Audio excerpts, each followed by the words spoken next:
Joining us today. It's another beautiful encounter we're about to have with someone who delves deep into environmental conservation matters. I'll be introducing him shortly, but this is a conversation we're about to have on myriad issues of national context. Now, the person I'm about to interact with is, in fact, the founder of the Frimpong Manso Institute, which stands for Environmental Conservation. He also is chairman of the Small Arms and Light Weapons Commission and a former, in fact, the immediate past general superintendent of the Assemblies of God, Ghana Church. He is none other than Professor Paul Frimpong Manso. Thank you so much, sir. Thank you. Thank you, Manso. Frimpong Manso. Thank you. Thank you for joining us for a conversation. Now, looking at the many things that have happened in our country, there are so many things ongoing. In recent times, your outfit, the Frimpong Manso Institute, put out a statement concerning Green Ghana Day. And I'm sure you see everything that is happening to our environment. Yes. Let's start from there. What do you see in terms of the environmental landscape in Ghana? When you look at Ghana now on the back of greening Ghana, yes, but on the other hand, the loss of forest cover, Galamsey. What do you make of it? Thank you very much, Ben. I'm very grateful that you are here. Like you said, it's real. I'll use one word: disaster. Disaster. Disaster. When I look ahead and see what is happening without restraint and constraints, yes, if you look at what I wrote, I really commended the president and all those people who put up the Green Ghana Day. But it's like losing tons, let me say hectares of kilometers or hectares of land mass and planting acres. So the mathematics doesn't work, but at least it's better little than none or late than never. So I give the recommendation, but to tell you, there's always pain in my heart when I think about Mother Ghana in the next 10, 15 years. That future that you're looking forward to, you paint a bleak picture because, of course, if you're looking at just acres or a few plots compared to hectares of land, then it means the disparity is about making one step of progress and going back about 100 steps every time. Definitely. What do you think accounts for this? Greed, indiscipline, lack of vision. Greed. We are greedy, we are indisciplined, we lack vision, we are not thinking about the future generation. When you say we, whom are you referring to? All Ghanaians. You see, the difference between Frimpong Manso Institute and many other institutes is that most of them will see it is the president, it is the MP, it is the DCE, and they will be complaining and make sure that these people act. But for me, for our institute, we all are culprits. The one who is digging the pit in that village and the one who is selling it, the one who is buying the excavators in Accra, the one who is supposed to enact laws, the one who is supposed to make the laws work, the one who is paid to sit at the office to make sure that right things are done. Everybody inclusive. It's like sinking Titanic. All of us are sinking and all of us are watching aloof. When you say all of us are looking on, watching aloof as you put it, how can it be? Because there are civil society organizations, including yours, that are really, doing something. Arusha Ghana, among other the eco-conscious group in the country, that are making a lot of inroads, that are, for example, protesting against the use of itiwa for mining, among others.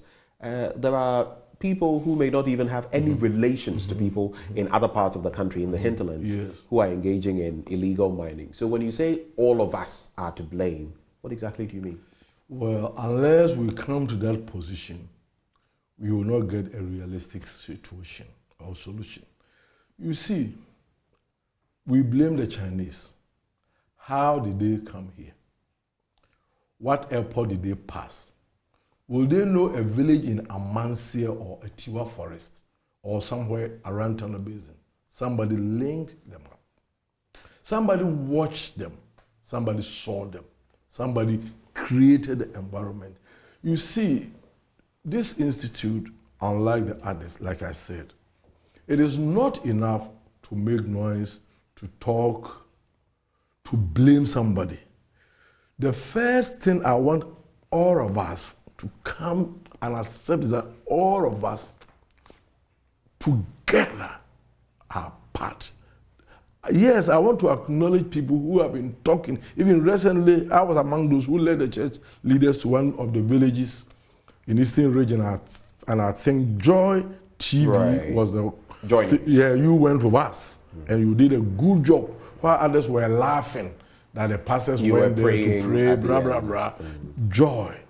I want to give you that commendation. So, well, it's very, very difficult, but probably I'm taking holistic views. You know, like I said, if we are talking about hectares, and we are talking about acres or plots, so if the whole thing is so massive, open, I saw, you go to some of these villages, and there's DC there, MP there, the police are there, the courts are there, all the institutions that are supposed to make sure that these things do not happen are there. And then they are happening. The chiefs, they will say, we are not part of it, but they claim to be the custodians of the land. It goes to the paramount chiefs. Sometimes they will even make public statements. The various, nobody is punished. People walk freely. And so to me, my brother, the passion and the pain that I go through when I drive through some of the towns and villages in our country. But I must also acknowledge those who are doing good work, including your station and all the various civil society and all the various groups. Probably the passion is pushing me to overlook your timeless efforts. And I want to acknowledge and appreciate all of you for being part of the team that is fighting against this heinous crime against humanity. We talk of the spate of Galamsey, illegal mining. And since we're talking of the environment, we can't decouple it from that. Now, the president himself, we always go back to this, put his presidency on the line to end illegal mining. It has become worse. When you go on the field, our reporters, the scientists and others, the turbidity levels among other metrics have shot up. You remember when the Ghana Water Company Limited told us that it may get to the point when they will not be able to process water. We may have to import water. On the standpoint of leadership, how have we fared? From the president down to whichever other person is in authority. You were mentioning MPs, DCs, MCs, and the rest. But especially with the president, has he lived up to expectation in terms of providing, protecting the environment? You see, our institution here, we are apolitical. We speak our mind. Because Ghana is so much polarized and we bring politics into anything. If I say president has done well, he's refusing to accept the fact. If you say he has done nothing, then, he's not acknowledging. So because of these things, even to speak our mind freely but has become a problem. Nevertheless, I will talk. I think so long as he has rolled out some institutions and they are working on one side, I will commend him even with the day. But on the other side, I think he should have done more through the various institutions. he has set, or the nations has set. So implementation, enforcing, making people responsible for their actions, for that area, I would think he needs to do more. But that is exactly where it is crucial, because without that, I mean, a law on paper, it's like saying to your students, you cannot copy from one another in the exam setting, but when they do it, there are no punitive measures. Do you think they will stop? Yeah, they will continue to do it. But even worse is the fact that you remember the Akonta mining incident, Chairman Wuntubi. You remember the Interministerial Committee on Illegal Mining, Charles Bissu, among others. Now the special prosecutor has been chasing Charles Bissu. You've seen the Professor Frimpong Boateng. Yeah, I'm Manso. You are Frimpong Manso. He is Frimpong Boateng. Report, and he has even told us that in fact there were others he presented to the presidency before this one. So it's not. So when you look at that, is that commitment really there? Well, when you look at these happenings, what is that? What picture does that paint? You see, I understand you very well. Like I'm saying, in some areas, the fact that he even said, "I'll put my presidency on the line." He made, I think they call it Vanguard or whatever. They were working, doing a lot. I would say he has done much, but I am saying much should have been done. In America, they have what they call hire and fire. We don't have that in Ghana. I've hired you to be a minister of environment, blah, blah, blah, and this thing is not happening. I fire you. I've hired you to be land minerals commission or whatever. You live in Accra, and this is happening. I fire you. Then it goes from, I've hired you as a DCE. You live in that community, and this is happening. The legal system, the police and all the system. So in Ghana, I will not only say the president. Of course, he should have done more. As for that one, he should do more. I know he's doing more, but I'm expecting that people should be punished for their actions to deter others from doing. Like this Akontama and all those things. I don't know much about that, but if these things were happening, what has been the action taken to deter others from doing, similar things? And like Professor Frimpong Boateng's report, when was it written? Who received it? And why has it taken so long? And why is it that it is now turning into something we all are finding difficult to comprehend? One side is supporting him, another side is saying, rather the people in the government, there's so much mystery about these things. I wish that things should be devoid of politics, but should be handled neutrally. If they are neutral, some of us will talk freely. But when they make it politics, and this institution, one of our core values is apolitical. In fact, we are independent. We don't want anybody to buy us to sing their chorus. We are a group of integrity. We are generational. We are faith-based, and those kind of things. But in Ghana, even if you wear this, somebody will interpret because you belong to one party or the other. That's why you are wearing it. And you blame somebody. Not blame. You speak the correct thing. Somebody is doing something wrong. You are against his party. Somebody is doing something right. You are for him. So putting this aside, the nation is sinking. And whoever has been elected or have been put in place should make sure that we rescue this dire situation before it is too late. Ghana is like a sinking Titanic. Whether we like it or not, we are sinking. Let's stay on the environmental front. We've heard the president once say that Green Ghana Day gives hope for climate action. In your recent statement, you spoke about Green Ghana Day in its third, because we had it before in a different form. This administration has rolled it out. We've spent millions of cedis on it. In fact, some seedling suppliers have not been paid yet. But we did it again, spending more millions. Like you said, it may be a drop in the bucket because you plant a little, you destroy a lot more. But in terms of Green Ghana Day, how it's being handled vis-a-vis its impact, what would you say? Well, I would say two things. First, at least, to even create the awareness that the nation, the president, and everybody is aware that our forests are depleting and we need to take action. As we thank God for the media, you did well. To create that awareness is a plus. But to me, it should not be one day thing. Greening Ghana should be a process rather than an event. How do we make it a continuous event for the 365 days rather than Green Ghana Day, the news and everything, the pomp and the pageantry, and then for the next 365 days, we may not hear this again. We go to sleep. Some of the trees will not even survive. Others will survive. And throughout these processes, we may even degrade and destroy the trees that we've planted. Supposing we are planting trees in Accra, we are destroying a Tiwa. So it should be a package. So Green Ghana Day should be a process of reminding us, but the whole thing should be part of our culture.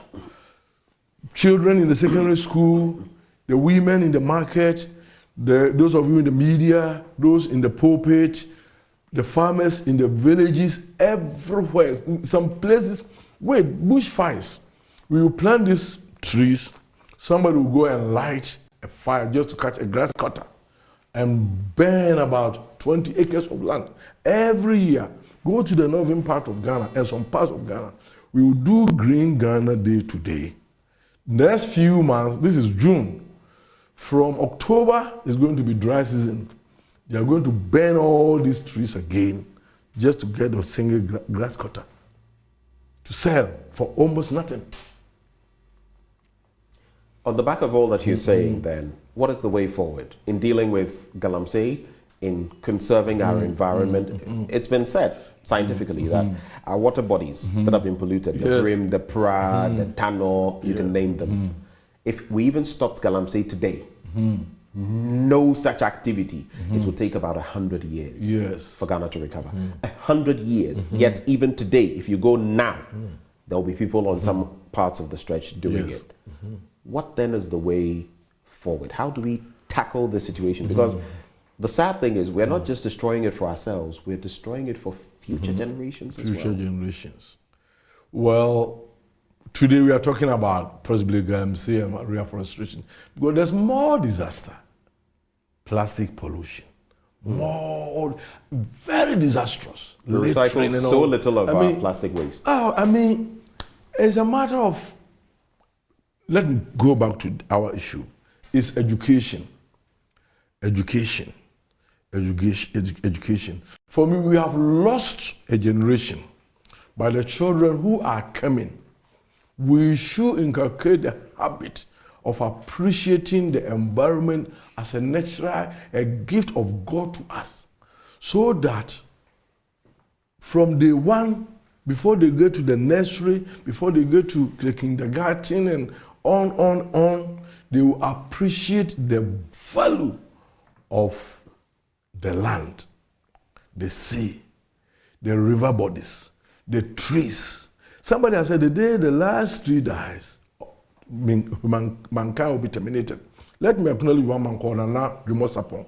He has done everything to talk to people about water bodies and environment, and nobody takes him serious. I don't know where he even is. You have already mentioned Pra, Brim, Ofin, and Cobra, Bear, Tano, and the little. But as they are going, we are also losing our fishes, all the species. We are losing various kinds of animals.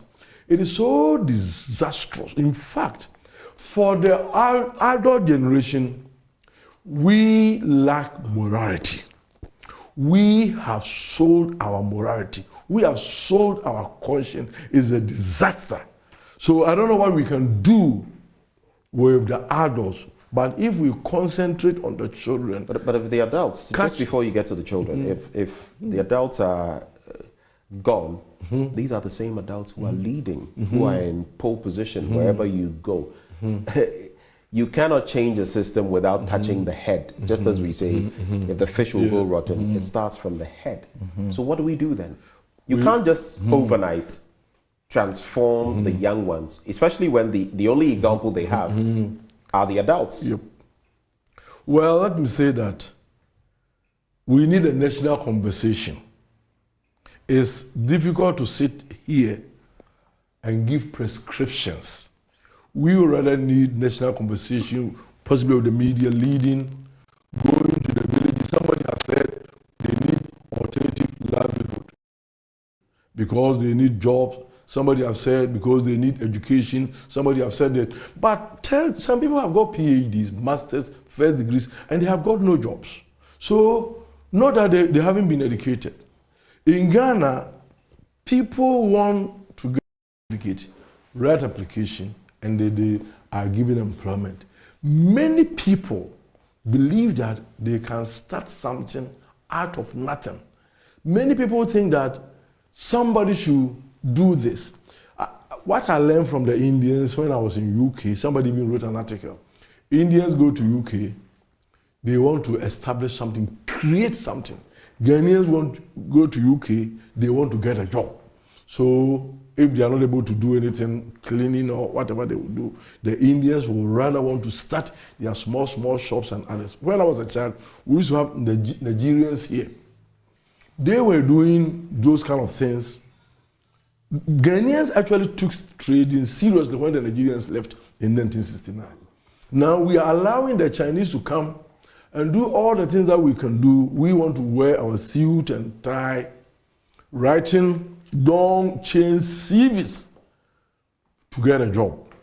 So one of the things that I'm trying to propose is that let us teach people to learn to do something with their own hands.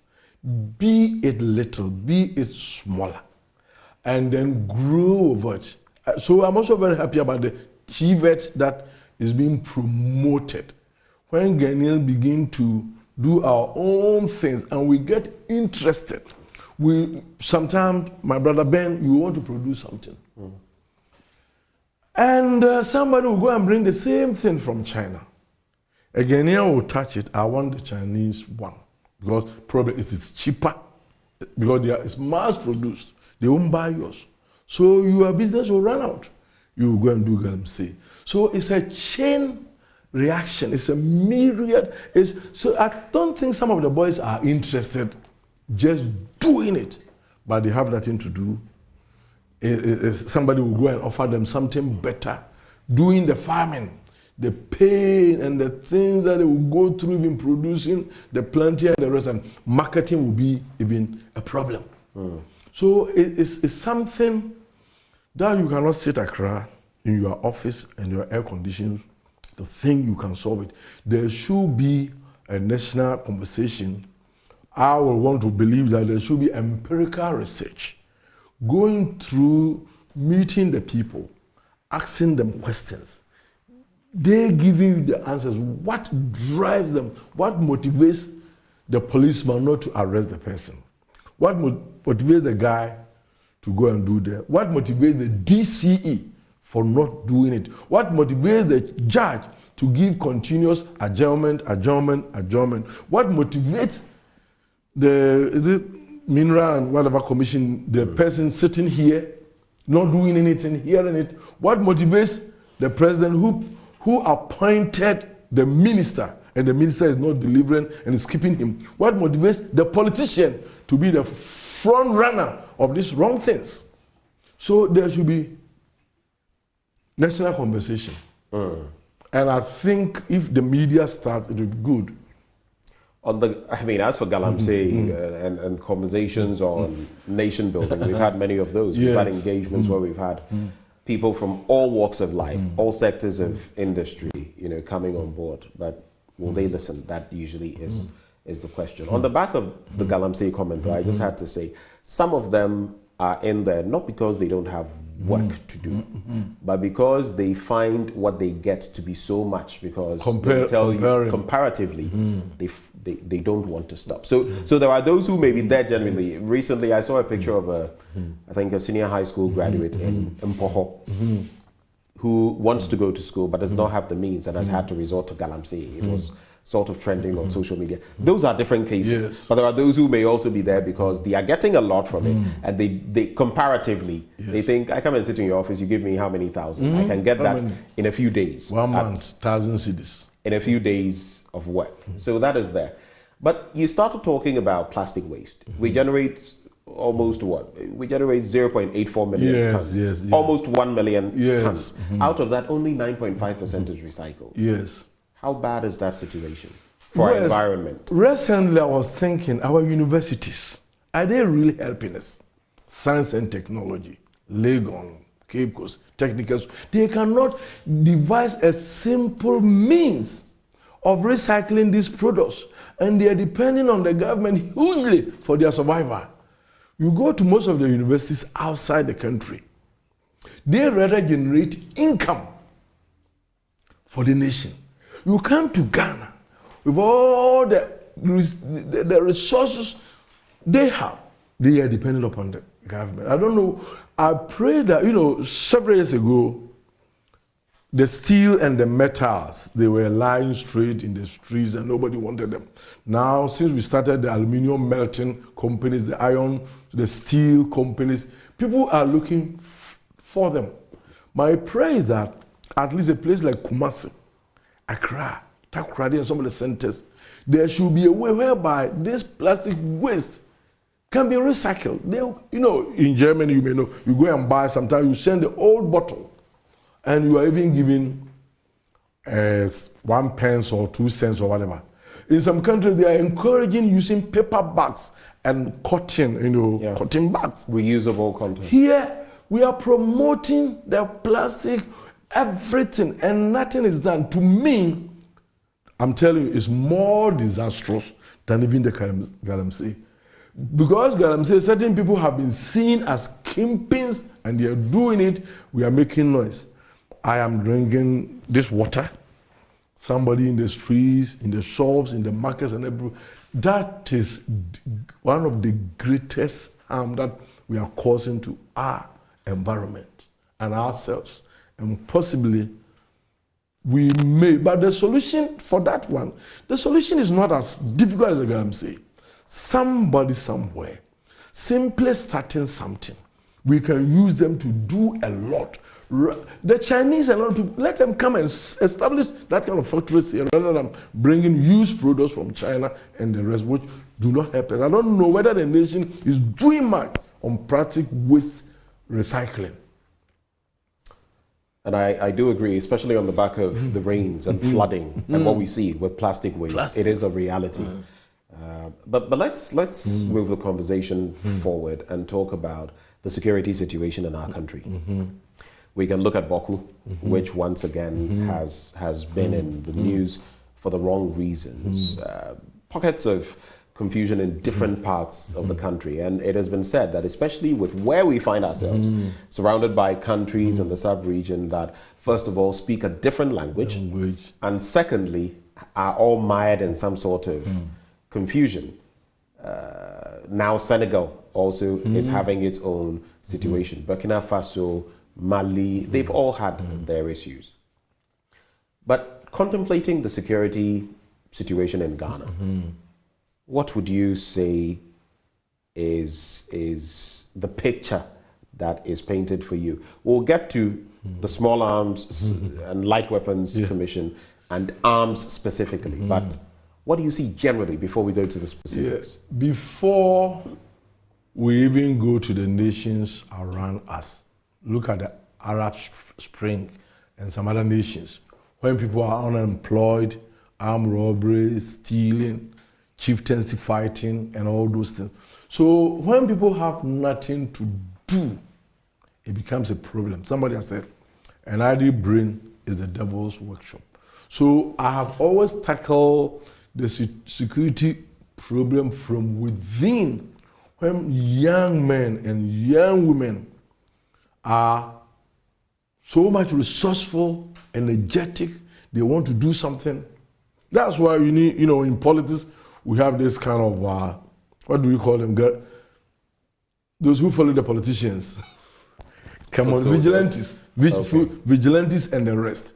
When they are there because they don't have something to do. I know you will never be a vigilante. You have something to do. You are planning how to take care of yourself and blah, blah, blah. But for some people, nothing. And somebody has said, if you don't have a place to sleep or rest, going to fight or going to create confusion, it's a plus. It will, at least, people will get opportunity to see you. Then going to the security situation, I think ECOWAS itself has failed. They have tried, but see the Mali and the Guinea and all those situations. What conclusion have we been able to make? Burkina Faso, they make ruling and even get worse. So ECOWAS, free, porous borders, people come and go and do whatever. Do we have a way of trailing or knowing how this thing starts? See Nigeria, even this Boko Haram thing, divide the strongest nation, possibly, if not the whole of Africa, West Africa. They are not even able to handle their own security situation. And like we said, because almost all the other nations have had wars before, they can come and go. Porous borders, it makes it difficult. And also when people have lost faith in life, they don't see the future. It's so bleak and they are frustrated. They create all other things. And of course, I also talk about our chieftaincy, the religion. Religion in Ghana even sometimes poses this security. So I think our security agents are doing well, but I still see that there's much to be done. Today, I know we will talk about guns, gun control and everywhere. Every day, somebody is being killed or somebody is being attacked by guns that are unregistered or unlicensed. And let's now get into that situation, because in Boku, for example, you remember there was a point where the curfew, and people were not supposed to use Batakari and all of that, because some would hide arms. But somehow, yesterday I hosted one of the directors at Rise Ghana. They are trying to stabilize the situation there. You would realize that a lot of the time, there may be a curfew in Boku, but in some surrounding areas like Binduri, there's no curfew, and there are unapproved routes, and people can still use those routes and bring arms, infiltrate. On the state, and I know also that there has been, I think, some interior ministers in the past and currently have offered amnesty to some such people, especially in Boku. Bring your arms, we'll pardon you and all of that. It hasn't yielded much. No. What is the state of small arms and light weapons? How many are registered? What are the approximations? How many are unregistered? And what are your fears, basically? The last time we knew that we were having about 12 million or 16 million arms scattered around, and less than 1.4 million were registered. Even those that are registered, many will be unlicensed. So, when we're talking about arms, we are talking about 2 local manufactured arms which we cannot, they are there. The blacksmiths, I don't want to mention names of places. When you mention them, they get angry and they feel you haven't treated them well. And then, of course, the imported ones. We know these places. And, the imported ones, of course, the ones that are given to the security agencies, they are well organized, they are well controlled, the military, the police, the customs, the prisons, and the rest. But individuals who brings them in, these are the problem. Sometimes they will come, they will register it or license it, but the renewer, you don't see them again. Sometimes somebody, I remember when I became the chairman of SMOAM, somebody, 2 or 3 people said, your problem is they say door to door. The people do what we call door to door, and they bring things. And they are the most of the people who bring these arms. So how are you going to check that door to door? Of course, I'm not a custom official. All that I will say is that I will tell people, like I'm telling you, that they should check those things very well. I know that it's the Minister of Interior or his deputy, or they normally approve people, give the permit for people to bring guns. And we, as an entity, we don't regulate, we educate people to know how harmful guns can cause. In fact, as I speak, we are pleading and praying that the Small Arms Commission will be a regulator together with the ministry so that we can have more power to apprehend. No, we are, even though it's commission, our core mandate is to advise the minister on matters related to guns. And as if you are an advisor, your advice can be taken or not taken. And of course, the rest is education, making sure that there is safe and security. So even like what I'm doing now, we're educating people. Guns are dangerous. When you have a gun, go and register it and blah, blah, blah. But to me, if we are given the position to regulate whereby we can arrest, we can enforce things, it will be better. And also funding. Small Arms Commission, of course, because we will not take money like the DVLA or Mineral Commission, other institutes. All our monies go to the consolidated fund. That means when people have licensed their guns, and then we are giving money from the government to operate, and then other institutions like UNDP and benevolent organizations. But gun situation is such that you don't have to go and beg to regulate, to make your nation secured. But every year our budgetary allocation is normally not much. About how much did you get this year? This one, it will be those in the office who will possibly know. But what I will say is that it is not much, and sometimes it is not even fully released. So we need more money. We need more funding from the government, but I also understand the economic situation of the country. So even as I'm speaking speaking to the Ghanaian public, banks, and all institutions, those who matters, who think, who care about security, because if the nation is not secure, like what is happening in Wa, can you open your bank? Can you open your shop? Can you really freely enjoy? We are talking about food security. If people are dying, there's a fighting, can the farmers go and plant like what is happening in Ukraine? So I'm really talking about Ghanaians, to Ghanaians. Let us not put all on the government. Yeah, I wish they should do more because our budgetary allocations are always below average. But Ghanaians should also join us so that together we can be somewhere. Let's take a look now at corruption on the one end, a hydra-headed devil, and the economy. Inflation has recently started going up again from the latest Ghana Statistical Service report. The dollar is still, in fact, the foreign currency kit is still whipping our local currency, even with the IMF deal and the first tranche of money. The cost of basic things, now the cost of utilities constantly rising, cost of fuel, cost of gas. That is on the one end.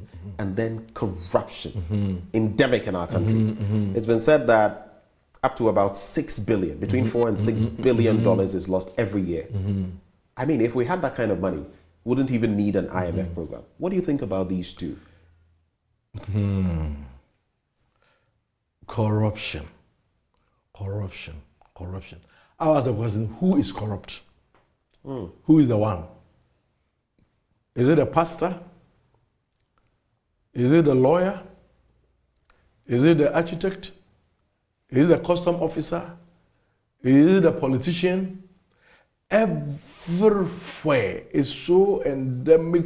It has permeated through the system so much so that if you are not corrupt, you are perceived to be living in another planet. And if we want to live this kind of corrupt life, gold will rain from heaven. Recently, I read an article. Ghana has taken the number one spot about gold. In fact, it was painful and insult and sarcastic for Ghanaians to read that Ghana has taken the number one spot. We're not gold. Just number one in terms of gold production. Mm-hmm. We're number two in cocoa production. Cocoa, and they say that cocoa prices moving up. Go and see the farmer there who is planting the cocoa. All has to do with corruption. You go to the hospital, it is there.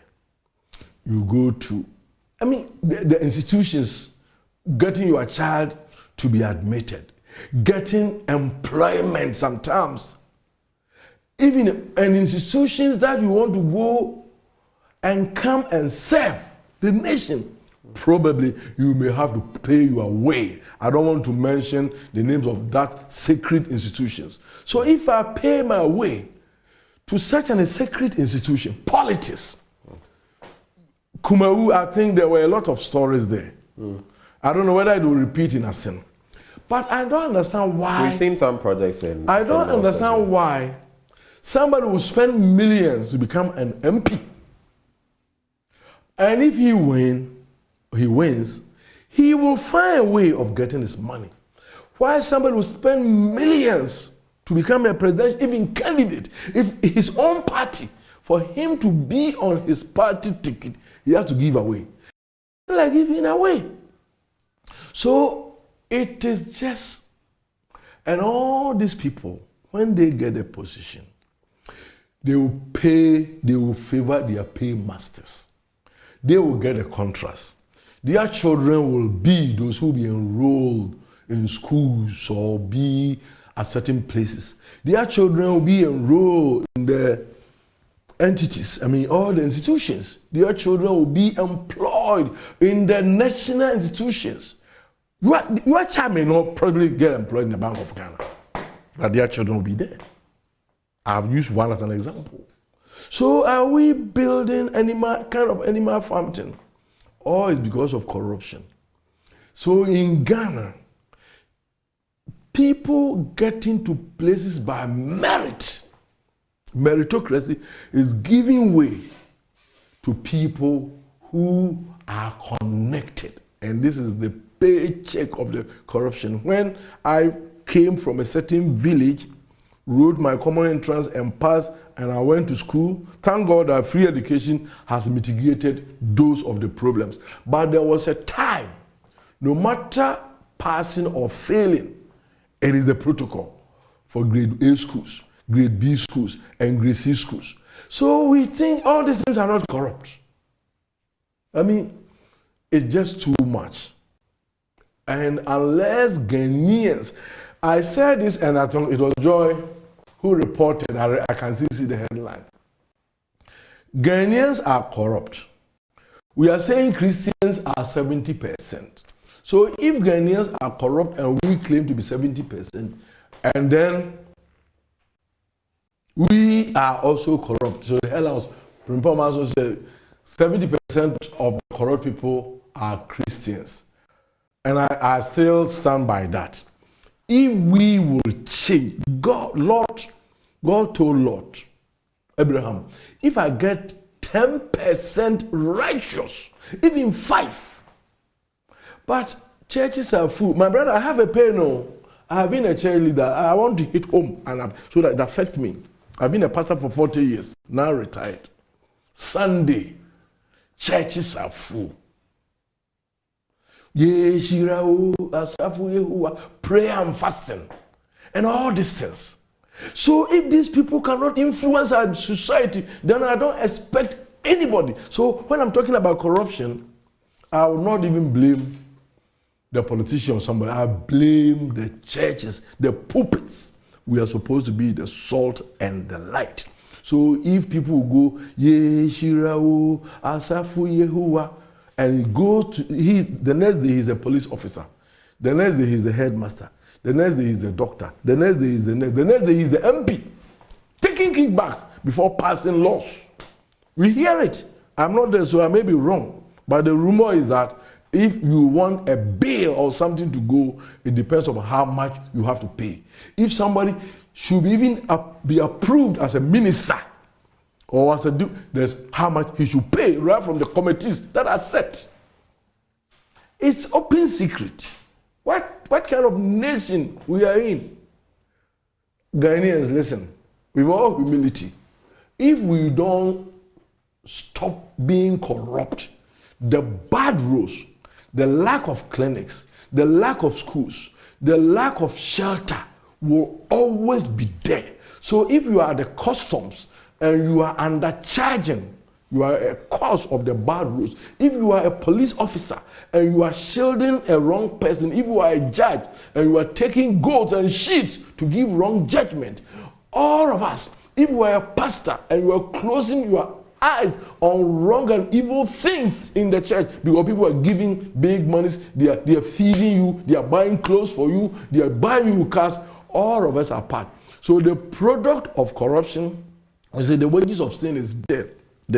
The product of corruption, bad roads, lack of hospitals, lack of medicine, lack of good housing, lack of everything, and the destruction and the disaster that is being befallen on us. Ghanaians, if we do not stop corruption, let us forget about development. In other words, the church has it lived up to expectation or failed to live up to expectation in Ghana? Two things. This gives me opportunity to address an issue I did not. Recently, a paper came out, chapter 4 of a paper, what the church has not done. And I think they've redrawn that book. On one side, they were wrong. But on the other side, if you sit down in a camp with all humility, I don't want to offend anybody. If you see that the children are eating a kind of meat and you don't stop them, you are also part of that. So if the church is supposed to preach righteousness, claim holiness, and all these things, and we stand aloof, then we are part. So one side we have failed because we have condoned and compromised, and we see these things happening, so we have failed. One side we have done our best because some few are preaching and talking and teaching, speaking about corrupt things. People hate them, people speak against them, people fight them, but they are doing that. And for those people, I do commend. I wish that at least once every month there should be a message on corruption. Once every month, when we are preaching healing, deliverance, prosperity, anointing, and all those things, we should dedicate once every month. That means for 12 times in a year, if the church talk about corruption, possibly things could be better. Let's, even as we're talking religion as well, let's also look at some of the utterances that are made from time to time. Recently, there was a bit of a hue and cry about Bishop Ajanasari, the Perez Dome, and his comments about Nugukbu being the headquarters of demons in Ghana. He came out with some explanations, but people took it very badly. You know, sometimes the stereotypes, this place, that place. What is your take on that, and how do you feel church leaders? I've noticed, for example, in this interview, how you are very careful in veering into certain areas. How should church leaders address such issues? Well, church leaders should be accommodating. But later, as I'm speaking, Jesus, they brought a woman who had been caught in adultery. And the Pharisees were ready to stone her. And Jesus said, who has never seen before, let me cast the first stone. That means everybody is susceptible to sin or being wrong. probably I might have made some utterances that could be similar to what my revered Archbishop made. But probably nobody there took notice of it, blow it in the newspapers to give opportunity for people to handle that way. Somebody also might have said something. So I am pleading with Ghanaians. The man of God has spoken. It might be hurting to some people, but I will say let us track his life, his record. There are some people who will speak, and we can get about 5 of such utterances. It is habitual. So if this man has spoken, then it's habitual. There is somebody who will speak, it is one off. When we do what we call, I don't want to be so much philosophical.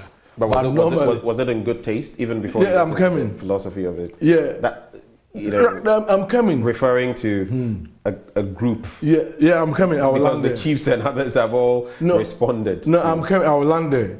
I'm trying to say that let the speaker interpret his language. We have language and logic. So if I want to interpret my language, we have what they call principle of intent and principle of incident. That is a little bit philosophical and academical. Supposing you were coming to visit me today, like you are here for an interview. Then when you have finished the interview, you decided to see your friend at Fiesta Royal. But your intent was never to go to Fiesta Royal, but to see me. But Fiesta Royal is so close, so why don't you see it? But somebody who is interested in Fiesta Royal will say, oh, Ben went to Fiesta Royal. His intention was to go to Fiesta Royal. So the best interpreter would be to go to Ben and say that, Ben, where were you going? I was visiting Reverend Frimpong Manso, but Fiesta Royal was so close. So we call it incident. Let me give you one biblical interpretation. You know, young people talk about hair covering. Women should cover their hair, blah, blah, blah. Paul was not talking about hair covering. Paul was talking about humility. Men, we are under Christ. The women are under us. So the women should be humble to their husbands. So he used their non-transferable culture within the Middle East to say that if a woman doesn't cover the hair, he is promiscuous, it means he's not humble. So it was not prescriptive. That's theology. So it was not prescriptive. So Paul, the one who was saying, was not making a universal rule that all women should cover their hair before they go to church. But some people, because they are myopic and they will not read around, they read it if you don't cover your hair. You are, thank God, like I remember a friend of mine, Pokunyina and others were able to debate it. So whenever we speak, we normally go to the intent, and then the recipients. Was he addressing the people there, my brothers there? No, he was addressing a congregation. He was making an application. So the impulse has come out because of the media and people, blah, blah, blah, blah. We have really make it hard. But coming up, I pray that let us all smoke peace pipe. I know that I think the Peace Council is working, the bishops are working, the people in that town are working. In fact, for me, I had never even heard the name of that town before. I never knew the stories around. So if somebody had not blown this out, we wouldn't have been where we are. But for the peace, for the sake of peace, like I'm saying, let us look at his previous utterances, at least the last 10 years. Has he ever done that before? Let us look at the current utterance. But then, for me to end every argument, say, I am wrong. So, but also the response that you will die, I mean, obviously in very bad taste, inviting him that come over. Let us not take that to that level. Nobody wants anybody to die. So, the whole exchange has not been the best. But as speaking here as a retired religious leader, I love the people of the town is Jesus loved everybody there, and we should love them. And I love the man of God, his passion for evangelism. So in account, we catch Jesus and in his plea to make a certain agreement, if the tongue has slaved to create this, the people should kindly forgive him, because no one is without error. Today is Ajiasari. Tomorrow it can be me. The next day it can be another person. But if we learn to forgive and accommodate, to me, what is happening in Ghana, there's religious tolerance. I love it. I serve on the Peace Council. The beauty. I sit here. Numo Blafo sit here. I sit here. The Ahmadiyya missionary leader sit here. Sheikh Amiria sit here. Nana Susubrubi Corporeals and traditionalists. My Catholic priest is here. The Anglican priest. It's beautiful. Ghana has got the beauty of religious tolerance. And for the sake of Mother Ghana, let us all accommodate and forgive one another. So I am pleading with the Togbe and his people, for the sake of Mother Ghana, let us forgive and forget.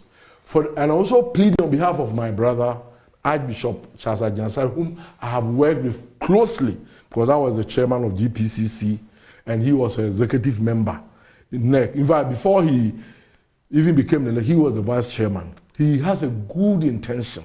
Probably if he has slaved a little, if that is interpreted, I am pleading that we all forgive one another. We should not bring the Elijah and the Mount Carmel incidents, God and Satan, who is powerful. Nobody is Satan. No, nobody is Satan. Everybody has got the freedom to worship in a way he wants and accept his religion. We should coexist and live in peace. So people should not try to knock these two heads together, but rather live in peace. But then I'm also advising that in the future, when we are speaking in private or in public, we may not know who are there. And not everybody will love us. Not everybody will understand us. We should not also create opportunity for people to misinterpret us, and then we use so much time defending ourselves. Doing damage control. Prof, it's been really insightful. It's been refreshing. And it's been a learning experience as well, speaking to you. You're a man of many things. On one end, you are seeking environmental conservation. Yes. On the other end, you're dealing with small arms, light weapons, and you're a man of the cloth as well. We pray for more power to your elbow and for more of God's grace. But thank you so much for granting us this interview. Of course, I've been interacting with Reverend Professor Paul Frimpong Manso, and he, of course, is founder of the Frimpong Manso Institute. They are heavy on environmental issues. He also is chairman of the Small Arms and Light Weapons Commission and the immediate past General Superintendent of the Assemblies of God, Ghana. He joined us for a conversation on our national life. Thank you for watching.